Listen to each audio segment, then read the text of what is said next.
Shalom. Call halal Yahweh by Shema Shai by Shem Kwadash. Double honors unto the apostles and the elders, uh, the elder bishops of Connecticut. Salutations to all my fellow laborers that do this work in truth and sincerity, risking their lives and their freedom to do so now more so than ever. To the scattered elect that are scattered around the four corners of the earth among the heathen nations, and to the Akwath that are listening and learning to you, I say Shalom. This is your brother Malcolm from the branch of the Great Millstone. Copyright disclaimer: under Section 107 of the Copyright Act of 1976, allowance is made for fair use for purposes such as criticism, comment, news reporting, scholarship, and research. Fair use is permitted by copyright statute that might otherwise be infringing. Non-profit, educational, or personal use tip the balance of favor and of fair use. I'm going to play about 3 or 4 minutes from the movie Slaves, 1969, the main character being Ossie Davis, and how we always tell you that I'm not going to say every so-called black woman, that would not be true, but many, way too many, the majority of our women, they sold out Judah, meaning the Southern Kingdom, starting on the slave ships before they even landed, for favoritisms. All right, and they've been joined unto them, and they promote the unfair, wicked, oppressive system more so than any other person. There's been this unholy alliance between Eve and Esau.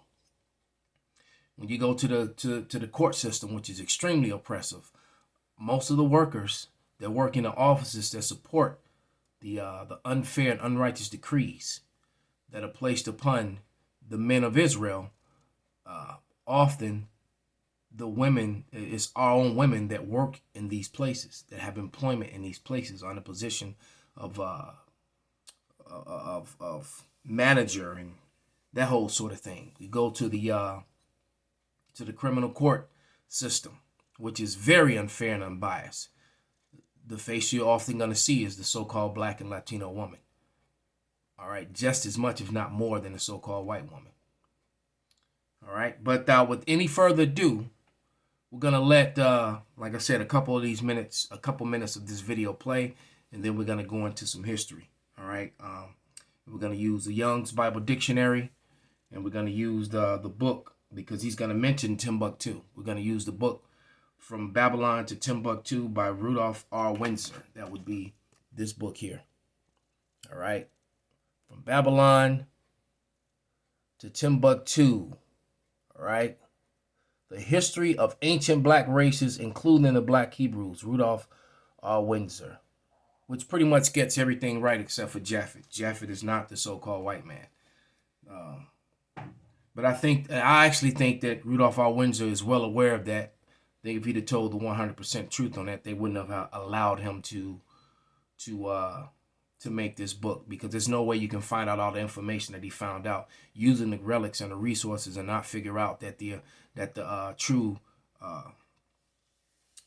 people of Europe were dark complected people, a negroid type people with melanated skin and dark woolly or curly hair, but they were not African, nor were they Hebrews. So they were indeed the sons of Japhet, and leave out the fact that Alexander of Macedon, the Edomites, did a forced migration. They drove the people out of Europe and took it over, and then they've been claiming that to be their home ever since.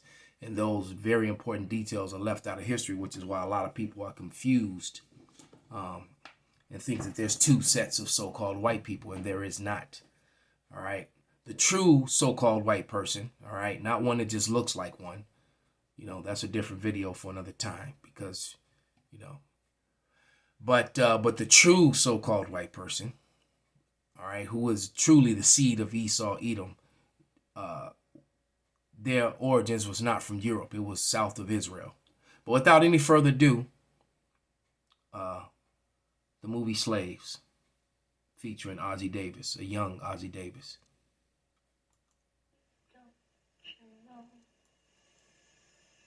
Oh, Mary, don't you weep, don't you know?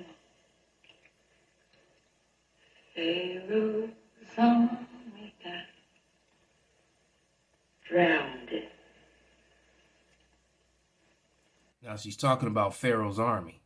Why would a slave be talking about Pharaoh's army? Get your clothes up.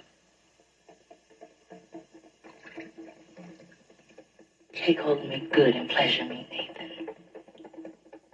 Make me forget my black man. Make me forget my black man.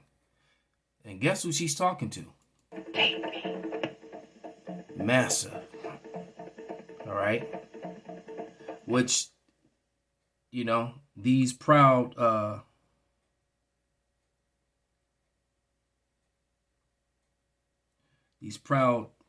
Edomites, you know, want to get no strike for that, even though they don't really show anything. You can just kind of figure out what's happening, what's going on. But they think that we're saying master, and they were actually saying massa, which means oppressor. That's what massa means in Hebrew. And it's funny that, you know, they thought that they were just speaking broken English. No, they were calling them oppressors, because that's exactly what they were. Exactly what they still are. I will do whatever is required to maintain it. I feel the way most of you running your properties is shaking the graciousness out of our civilization. Mr. McKay wears out his darkies in 4 to 5 years.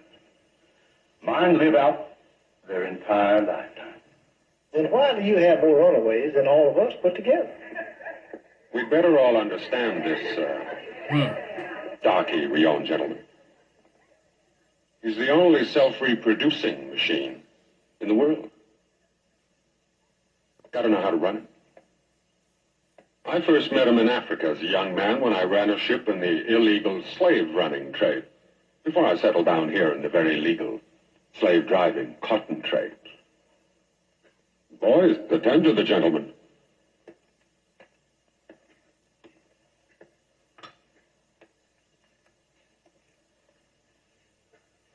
I packed blacks into my ship until you couldn't walk the decks. Every morning we threw the dead and the rebellious overboard. They were not easy, those voyages, but we could turn a profit if we got 40% of them here alive. My library is always at your disposal. Volumes on all the aspects of human slavery. But I can spell it for you in this one magnificent sculpture. That sculpture, speaking of, let's go to Psalms 85 and 11. Because as Snowden said, one of the authors of Blacks in Antiquity, you know, that art is more important than the written word, because these sculptures, well, first of all, it proves that these people had a culture and were creators and builders, because he's going to tell you this: the sculptures are made of brass and bronze and gold and other things. All right, they weren't these heathens that had no culture, as you know, as was often said. This scene it proves Darwinism to be a complete and total lie, to be a made up, complete and total lie, which is still taught in universities today. Still mentioned today. And it goes to show you how proud and hateful these people are, and then they get mad when you bring their history out. But let me find the scripture in Psalms. It's 85 and 11. And it reads, "Truth shall spring out of the earth, and righteousness shall look down from heaven." And see, this is prophesied. This is prophecy playing out with all the things that are happening in the world. You know, the MOTB, we're on the verge of World War III. Everything's happening. The forced implementation of the MOTB. See, the first part is it's been created, and there are millions of them set to go, and the system has been set up for it. Now all it takes now is the incident to implement it, and that's probably going to come through medical reasons. What was going after scripture and I lost my.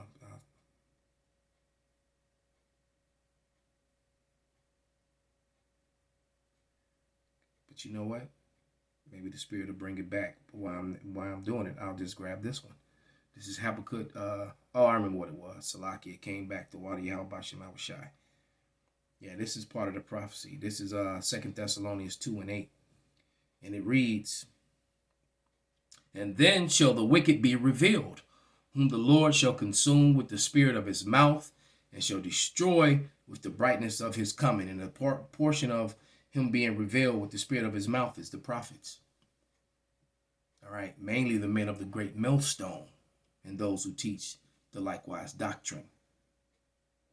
All right, because all these spring ups and all these other groups, they're all knockoffs from the great millstone. Point blank. Period. The one, especially the ones that don't teach the likewise doctrine, for the most part. When it can all go back to One West, we can say that. But a lot of these young, but you got to remember, a lot of these young guys that are in rebellion, you go back a decade or less ago, they didn't even know they were Israel. And now they want to, speak as if they're, have more knowledge and understanding about the Bible and history and things that men who've been doing this in some cases more than a lot of these arrogant young men have even been alive. But let's continue on. Let's go to Habakkuk real quick, and then we'll let this video roll again about the prophecies. This is Habakkuk 2 and 1, and it reads, "And I will stand upon my watch and set upon the tower, and will watch to see what he will say unto me, and what I shall answer when I am reproved. And Yahweh answered me and said, Write the vision and make it plain upon tables, that he may run that readeth it.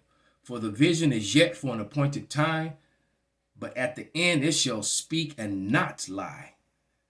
Though it tarry, wait for it, because it shall surely come, it will not tarry." And it's here. The prophecies, the last prophecies are actually being fulfilled right now. Point blank, period. That's where we are. World War III and the MOTB and the forced implementation of that. And now they've already set the stage with fraudulent passes and other things. The stage is set to where they can just implement it now. All right. Like I said, got to be careful, because they'll and I said no medical terms whatsoever, so don't come with that bull crap. All right. But anyway, let's continue. All one story, which tells all one needs to know about the human being, in slavery or out. In the African trade, I met an old chief. I bought many of his people from him. Discussing handling slaves. Now, that was a lie, because the Jake was not selling their own people. See, that was the lie right there. They told you the truth up until that moment, because it was Africans, Hamites, another dark race that was selling Israelites. Okay, so and let's go to the Bible dictionary. This is a Young's Bible Dictionary. We're gonna look up Ham, who's also is mentioned in this book, Timbuktu, and it reads. All right, let's see if we can actually read it through the camera. It says, "Ham, son of Noah, father of Cush, Egypt, Put, and Canaan. See further on each of these four. While they all may have been dark-skinned, they were not.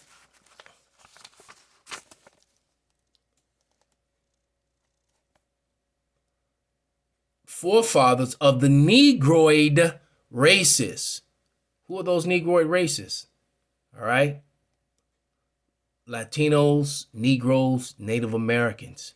Rather, as a people associated with Egypt in the north continent of Africa, the Egyptians thought of Canaan as one of their provinces, even until the very late time. So when you're looking at all the land of Palestine and even going into Asia Minor, those were all dark people, dark races.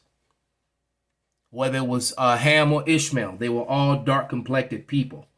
All right. So the Israelites weren't the only dark people. The Hamites were not the all people were dark until Esau was born. And you're looking at an Edomite on the screen. All right. And it was prophesied that this basis of men would get rulership over the whole world, and they did, and they have it right now, and they're losing it right in front of your face. Let us continue. All right. So we just read the evidence that Africans and Negroes were two different dark races of people. So he left out that portion when he spoke about the chief. The chief was a Hamite selling Israelites, his enemy. Said, Captain, in the soul of a free man, a little slavery and a lot weigh the same. So they do in the soul of a slave. So when you chain him, just as well chain him firm. Brilliant man. He was as black as coal. He'd find your views, Mr. Bennett, romantic. Now, you know what? He said black as coal. Let's read a description of the Jews. All right. So you know that these dark races were often confused.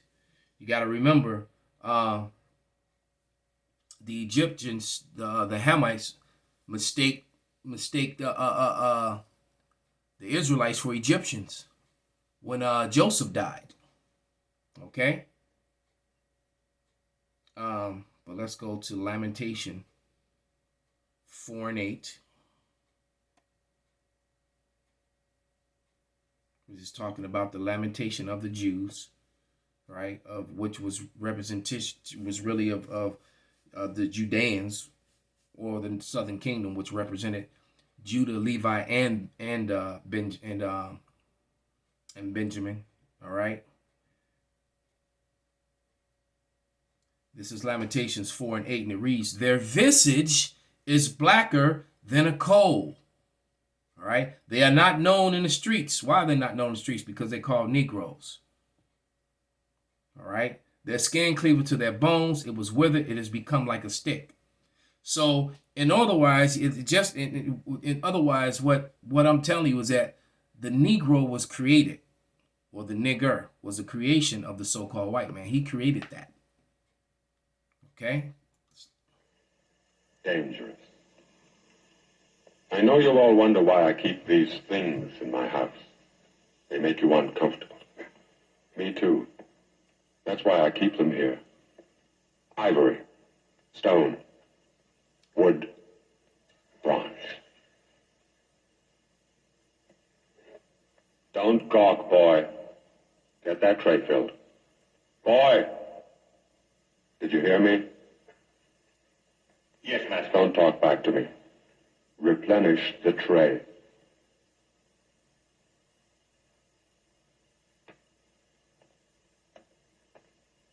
I just ordered a darky out of this room. Do you know anything about it?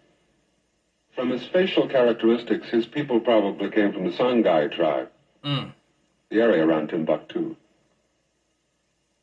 300 years ago, they had a university there, where the most delicate operations were performed for cataracts of the eye. People came from all over the world to have their sight restored by these extraordinary black surgeons. I believe origins can crop up even after 10 generations. So they've known exactly who we were all along. All right. And they knew about in the kingdom of Timbuktu that the Israelites were among them, and they were the surgeons, and people from all over the world came for cataract surgery. All right. Why do you think, why Jacob made all the important inventions here in America that they cover up and put the when you look up the patents, you look up the person who created them, for most part, you're going to find the faces of so-called white men. They control the patent office. So let's start with three very important things. The engine, all right, the heater, the washing machine, the dryer. The list, I mean, I could just go on and on. Stoplight, the elevated train, the third rail, the thing that goes up in the air where the piece of equipment from the train would raise up and touch the power lines. I mean, it just goes on and on. The microwave, it just goes on and on and on. And like I said, we were doing, and they said that we had no history. This proves Darwinism to be a complete and total lie. We were doing eye surgery, all right, before slavery even started. That's why the scripture said there's nothing new under the sun. A lot of technology that the world has now, the Israelites had it damn. Unless I can weed it out. Unless you can breed it out. What do we create? Surgeons? Sculptors? Or niggers? Yeah. Boy, would you come here with that? That's Mr. McKay intends on getting us inebriated. Yeah. And see, and they're not innocent either. This is also from the book From Babylon to Timbuktu. Okay? Page 84. And it reads, in the year 65 BC, the Roman armies under General Pompey captured Jerusalem in 70 AD. General Vespasian and his son Titus put an end to the Jewish state, to the Israelite state, with great slaughter during the period of the military governors of Palestine. Many outrages and atrocities were committed against the residue of the people during the period from Pompey to Julius. It has been estimated that over 1 million Jews fled into Africa, fleeing Roman persecution and slavery. The slave markets were full of black Jewish slaves. All right.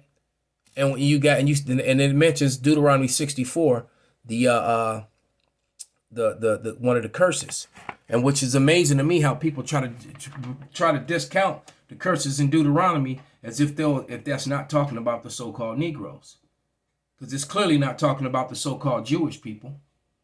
All right, because that Deuteronomy 26:6 and 28 and 68. Matter of fact, let's read it.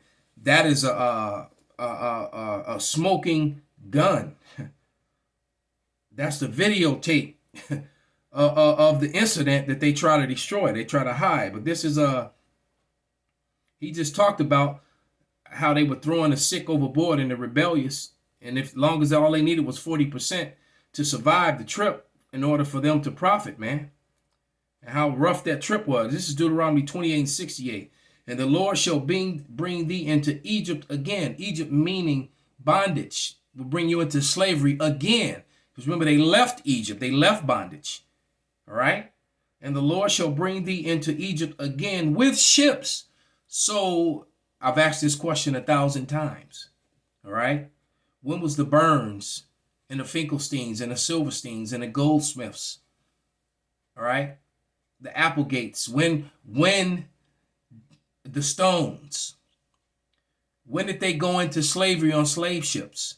Naked with yokes of irons around their neck and chains and fetters of iron. Where are the relics and the images of this? Because this is a curse written in the Bible as what would happen to the Israelites, a dark race of people who are not Africans. They were refugees in Africa. All right. And the Lord shall bring thee into Egypt again with ships. By the way thereof I spake, thou shalt see it no more again. And there you shall be sold unto your enemies for bondmen and bondwomen. And no man shall buy you, shall redeem you. Not buy as in purchase, shall redeem or save you. Meaning you are going to go through this curse and no one can get you out of it. Let's go back into this book. Right here. This is something interesting. And it reads, right there, verse number 12. You can freeze frame and keep this for a reference. But it says, Herbert Wendt, a German writer, says all indications point to the fact that Asia was the cradle of the black race. It began in Babel. All right. And that was from New York Delta Publishing Company, 1964, page 368. So the evidences are overwhelming. All right. As to who we are and what happened. Call halal Yahweh by Shana Washai by Shimra Kakwadash, Wa Abba Babal, Kwam Yasharala Shalawam.